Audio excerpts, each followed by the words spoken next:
Herzlich willkommen, sehr geehrte Damen und Herren, zu einem weiteren Schulungsvideo im Zusammenhang mit dem Traden auf Wettbörsen. Heute mit dem Themenpunkt ein sogenanntes Redbook zu erstellen.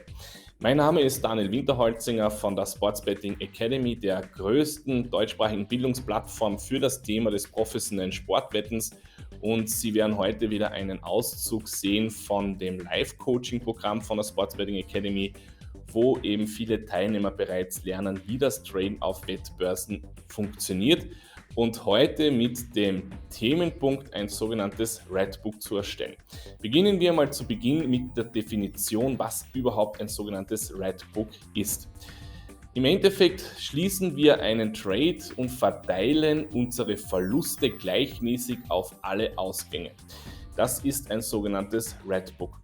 Also wenn ein Trade gegen uns in gegengesetzte Richtung läuft, können wir unsere Verluste dadurch reduzieren und eben somit hier geringere Verluste hinnehmen als eben den 100%igen Verlust. Dazu habe ich ein Fallbeispiel vorbereitet, wo wir uns das mit einem sogenannten Redbook anschauen werden. Dazu verwende ich jetzt das Spiel Niederlande gegen die USA bei der WM 2022 und wir tendieren zum Beispiel zu Spielbeginn auf den Sieg für die Heimmannschaft.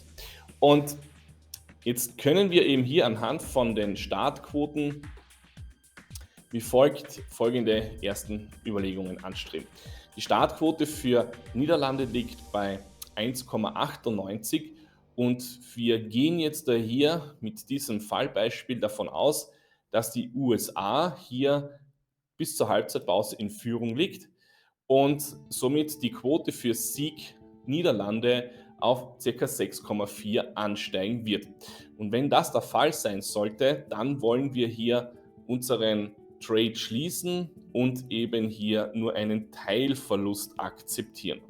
Das Risiko zu Beginn von diesem Übungsbeispiel ist, dass wir 100 Euro auf den Sieg von Niederlande setzen werden und dazu sind jetzt nun folgende Schritte notwendig. Im ersten Schritt brauchen Sie den Trading-Rechner von der Sports Betting Academy, wo Sie wie folgt diese Informationen dann eintragen. Sie klicken hier oben links auf das sogenannte Back, die Quote 1,98 und mit 100. Also das ist die erste Aufgabe. Der zweite Schritt ist, dass Sie jetzt auf die Wettbörse selbst gehen und diese Back-Wette zum Beispiel platzieren. Das heißt, wenn ich jetzt da hier auf die 1,98er Quote draufklicke, dann sage ich hier Sieg Niederlande und wenn ich eben hier 100 Euro platziere, dann wird das so ausschauen wie auf diesem Bild.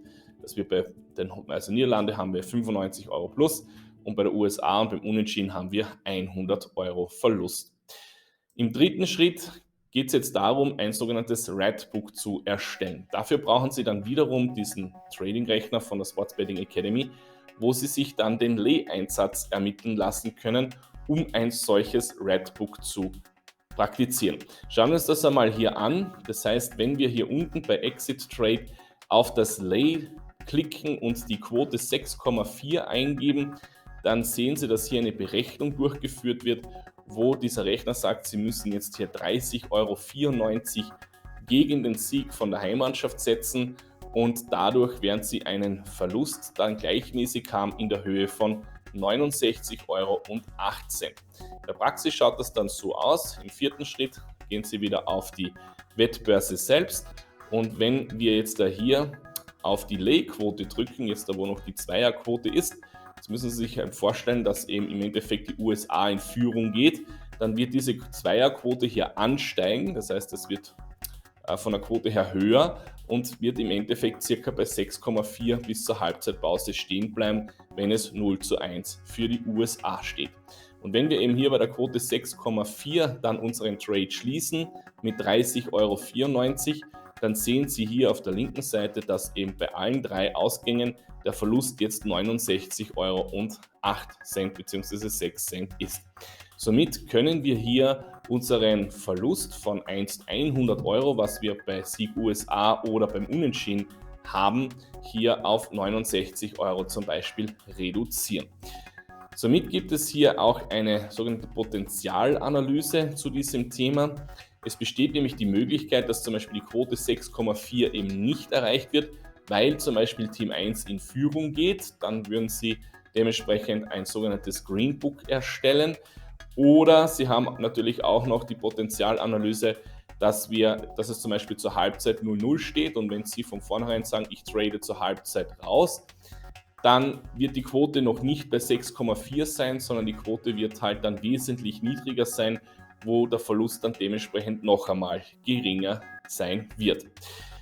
Wenn Sie diesbezüglich noch mehr lernen wollen, wie das Traden auf der Wettbörse funktioniert, dann kann ich Sie jetzt dazu einladen, einen unverbindlichen Infocall mit mir persönlich zu buchen, wo wir uns einfach eine halbe Stunde lang einmal unterhalten werden über das Thema des Tradens auf der Wettbörse. Und ich kann Ihnen dann auch zeigen, wie zum Beispiel unser Coaching-Bereich in diesem Zusammenhang ausschaut. Und ja, klicken Sie unterhalb von diesem Video auf den Link, dort kommen Sie dann auf diesen Kalender. Ich wünsche Ihnen jetzt weiterhin maximalen Erfolg, alles Gute und bis zum nächsten Video.